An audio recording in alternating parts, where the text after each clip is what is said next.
Mañanas en Libertad, con Luis del Pino. 8:03 de la mañana, 7:03 en las Islas Canarias. Vamos con las noticias de las 8 con la ayuda de doña Carmen Carbonell. Actualizamos la información a esta hora de la mañana contándoles que sigue la polémica por la imputación del fiscal general del Estado que se niega a dimitir.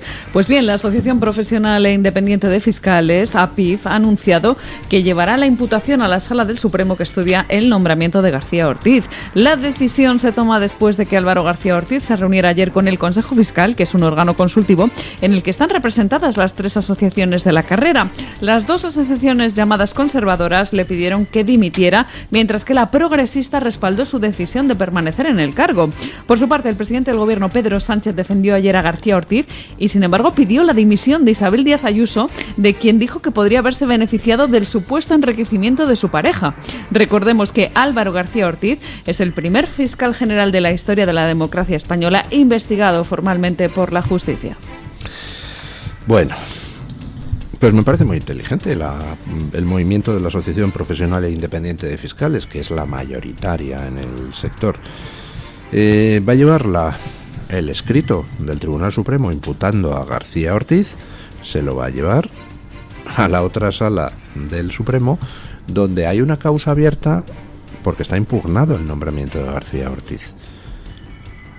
El nombramiento de García Ortiz debería haber recaído en alguien suficientemente idóneo para el cargo, y en estos momentos está en cuestión en una de las salas del Supremo la idoneidad del personaje.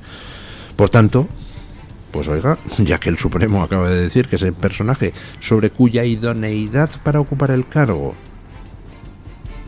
hay dudas, pues acaba de decir el Supremo que encima es un presunto delincuente. En estos momentos el Supremo ya le está investigando por que es uno de los principales sospechosos de haber filtrado correos personales de un ciudadano particular en sus conversaciones con la Fiscalía. Bueno, pues buen movimiento. Álvaro García Ortiz quiere atornillarse en el cargo. Pues hagámoselo lo más difícil posible. Por ejemplo, pues recurriendo a la sala que estudia si el nombramiento de García Ortiz ha sido correcto o no correcto. A lo mejor resulta que con un poco de suerte, pues no tiene por qué dimitir porque le dimiten, ¿no?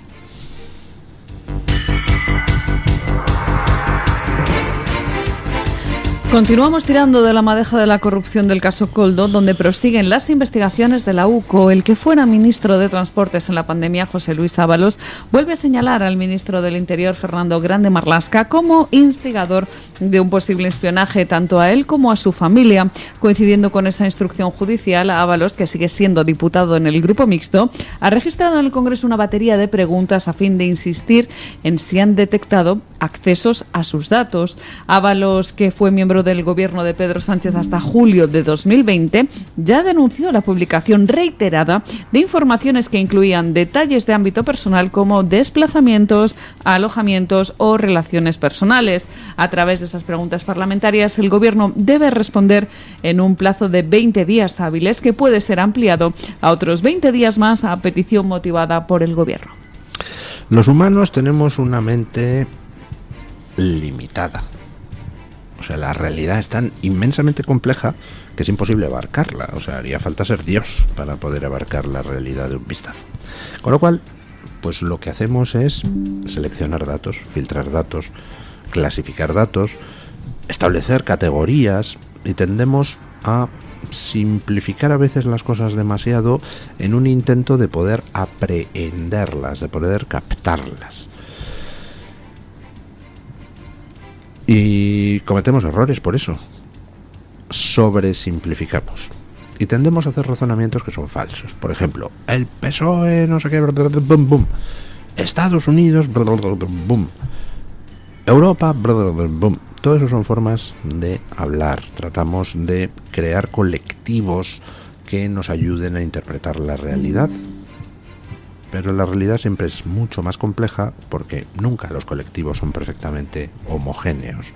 El PSOE, por ejemplo, decimos, el PSOE hace tal, el PSOE hace cual. Y el PSOE suele ser bastante militar en su respaldo a las cosas que haga el líder, aunque les esté ordenando tirarse por un precipicio. Pero el que sea bastante unánime no quiere decir que lo sea del todo. E incluso dentro de la unanimidad, pues hay intereses personales, hay clanes, hay enfrentamientos. Y por ejemplo, resulta curioso pensar en el papel que Marlaska ha tenido y está teniendo en la caída de Ábalos. Al fin y al cabo, ¿de quién depende la UCO? ¿Cómo es posible que las fuerzas y cuerpos de seguridad del Estado estén dando información que tanto pringa a Ábalos? Bueno, no se llevan muy bien Ábalos y Marlaska. Parece ser que Marlaska fue quien levantó la liebre de lo de Delcy, que esta señora no puede pisar aquí en España. En cuanto llegó la noticia a través de los canales normales de aviación de que viene un avión privado desde Venezuela que tiene a tales y tales pasajeros. Oiga, que está en el sistema, que no puede pisar aquí. Marlaska, pues obviamente es un fiel servidor de Sánchez, pero a su modo. Ábalos es un fiel servidor de Sánchez, pero a su modo. Margarita Robles es una fiel servidora de Sánchez, pero a su modo. Y de vez en cuando dentro de una orquesta que suele funcionar de manera bastante coordinada, pues escuchas alguna nota disonante. Margarita Robles, por ejemplo, calificando de dictadura a Venezuela. Marlaska haciéndole la cama a Ábalos. Ábalos brujuleando por todas partes. Y resulta muy interesante esa especie de enfrentamiento Ábalos-Marlaska que queda plasmado en esas preguntas que Ábalos ha planteado en el Congreso para que le informen de quién en el Ministerio del Interior accedió a datos personales suyos que luego aparecieron filtrados en prensa. Ábalos cree que Marlaska es uno de los principales responsables de su caída. Yo no creo que sea el único, pero probablemente tenga razón en que Marlaska algo ha maniobrado. Bueno, ¿por qué Ábalos plantea estas preguntas chorras en el Congreso? Porque evidentemente le van a dar una larga cambiada. Pues yo creo que está lanzando un aviso. Está señalando: Marlaska, sé que tú eres uno de los responsables. Bueno, si eso es el preludio de que Ábalos vaya a su vez a filtrar cosas sobre Marlaska, pues yo me pongo a aplaudir ya mismo. Me encantaría que el PSOE terminara, si Sánchez se atornilla en el poder, con todos tirándose unos a otros los trastos a la cabeza. Emiliano García Paje insultando a Sánchez, Sánchez sacando lo que tenga sobre Emiliano García Paje, Ábalos contra Marlaska, Marlaska contra Margarita Robles, Margarita Robles contra Illa, Illa contra Ábalos. Me encantaría verlos a todos en una pelea en el barro.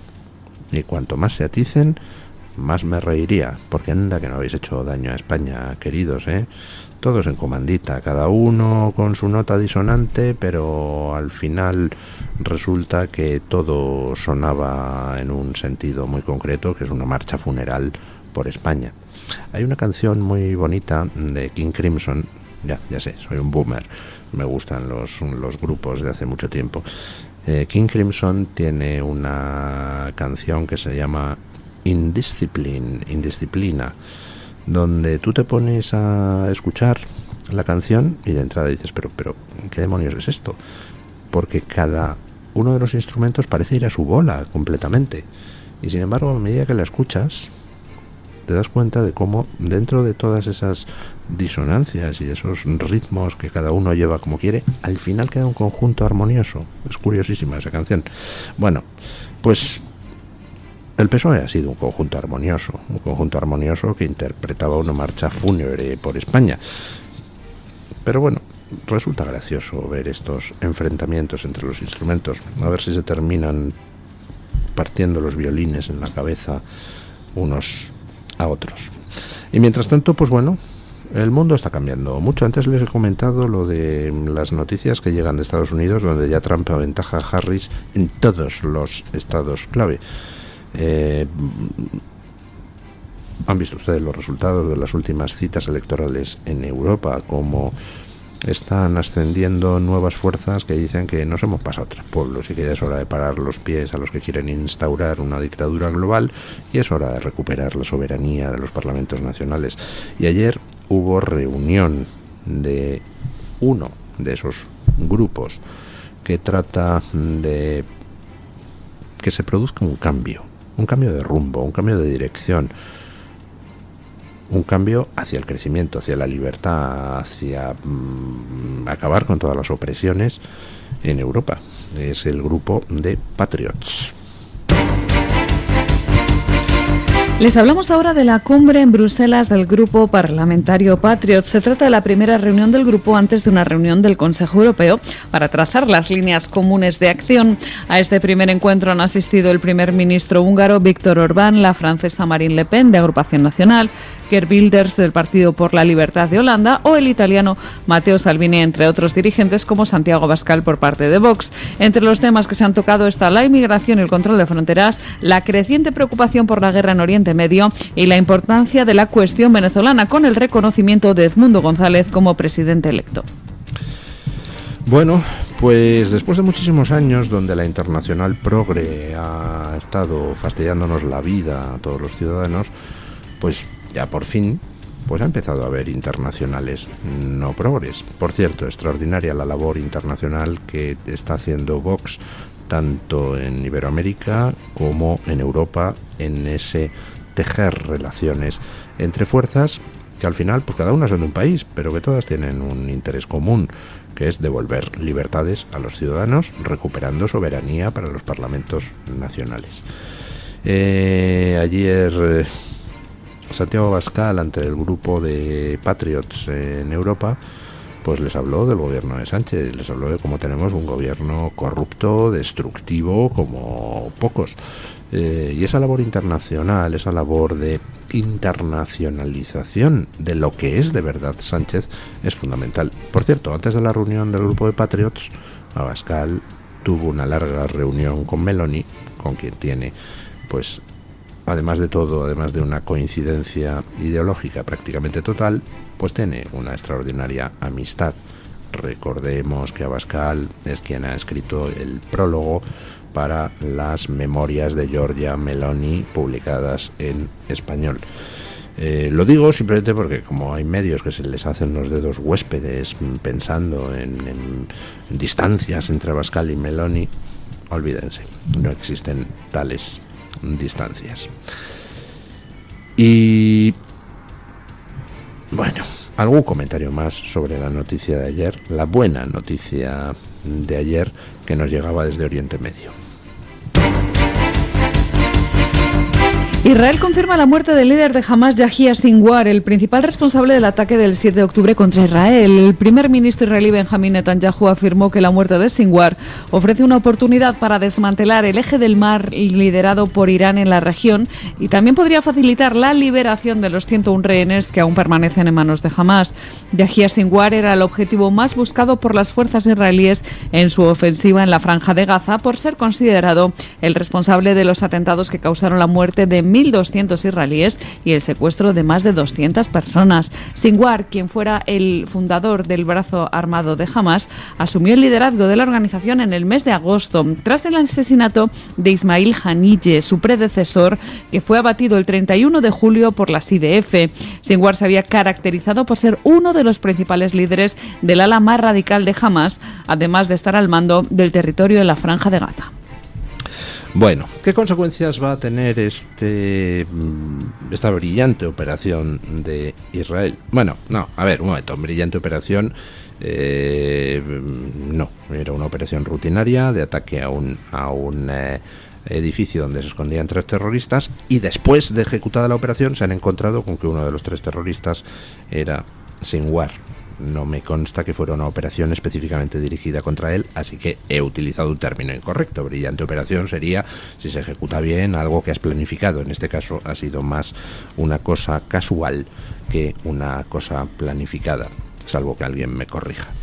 Después de la afortunada operación de ayer de Israel, que yo desde luego saludo con alegría, ¿Qué es lo que va a pasar? Pues lo que va a pasar es que van a continuar las operaciones de limpieza en Gaza. Parece mentira, pero es que Gaza, que llevemos tanto tiempo, pero es que Gaza es una zona urbana densamente poblada.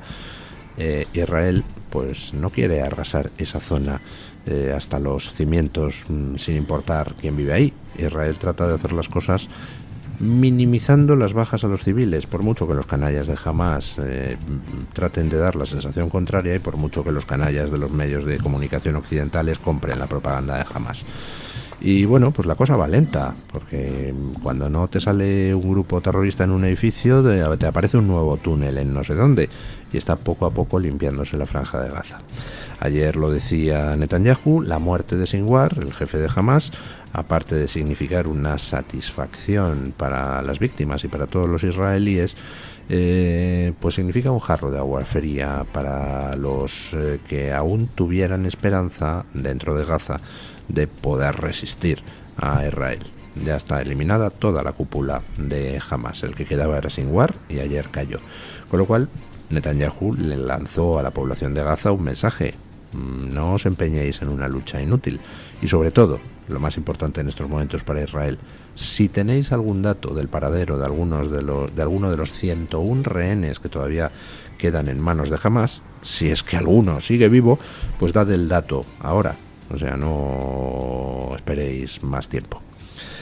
Hamás está neutralizado. Se tardará más o menos en limpiar la franja de Gaza, pero está neutralizado. Hezbollah está neutralizado. Se tardará más o menos en limpiar el sur del Líbano, pero está neutralizado. Ayer el ejército americano atacó 5 bases de los hutíes en Yemen. Los hutíes en Yemen van a dejar de ser un problema también más antes que después. Y ahora lo que queda es la cabeza de la hidra. Quedan los jefes, los responsables, el gobierno teocrático de Irán. Seguimos sin saber cómo va a responder Israel a Irán por el último ataque con misiles balísticos, pero responderá.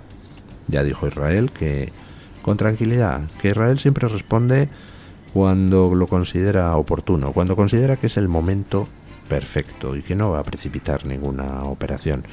Cuando considere que puede dar un golpe definitivo o suficientemente definitivo al régimen teocrático de Irán, lo hará. Y viendo las cosas que han pasado últimamente, ¿verdad que están todos ustedes seguros del que el que se la hace a Israel la paga? Ojalá todos los gobiernos, o por lo menos el mío, el español, se comportaran igual a la hora de defender a sus ciudadanos. Ayer en todo Israel la gente salió a las calles, la gente en las bases militares, todos celebrando la victoria del canalla que ideó el pogromo del 7 de octubre. Y yo, pues, no suelo tomar alcohol, pero ayer me tomé un chupito de vermú y sábal, un vermú excelente que me ha regalado pues una buena amiga, Beatriz Oliván, y oiga, me supo a gloria. A la salud de las 70 uríes que no se va a encontrar Sinwar cuando llegue al paraíso, porque era todo propaganda, era publicidad engañosa. Bueno, y terminamos con una buena noticia que esperamos que se termine de confirmar. Los opositores venezolanos María Corina Machado y Edmundo González han sido nominados como finalistas del Premio Sájarov de la Eurocámara, un reconocimiento a la lucha por los derechos humanos. El ganador del galardón del Parlamento Europeo de Derechos Humanos se conocerá la próxima semana. Una organización árabe judía y otra palestina también figuran entre los favoritos. La ceremonia de entrega de los premios, que incluye una dotación de 50.000 euros para los ganadores, tendrá lugar el 18 de diciembre en Estrasburgo. Bueno, pues son finalistas del Premio Sájarov. Decía antes que a ver si se confirma, me refiero obviamente a ver si les dan el premio. Yo espero que sí. Primero porque sería reconocer una labor heroica. María Corina Machado lleva décadas luchando contra la dictadura venezolana y además siempre manteniendo las posturas correctas. Con la dictadura no se negocia.